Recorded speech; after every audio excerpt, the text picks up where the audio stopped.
Kagandahan ng ganitong fuel cap kapag may tubig or madumi yung gas natin na galing sa tangke. So hindi siya direktang papasok sa karburador ng ating motorsiklo.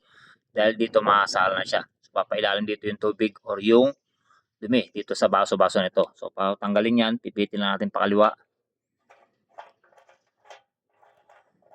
Yan. So makikita natin dito, nasa ilalim yung tubig or yung dumi. Yan o. Tubig tsaka yung dumi nasa ilalim ng baso-baso. Yan.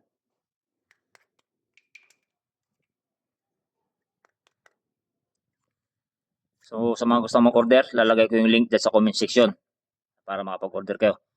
So pwede kabit ito, pwedeng ilagay, pwedeng install sa mga pantra na mga China bike, China motorsiklo tulad ng Motorstar, Yukuro, Yakal, yan, Rusi, TMX 125 Alpha, TMX 155. Okay?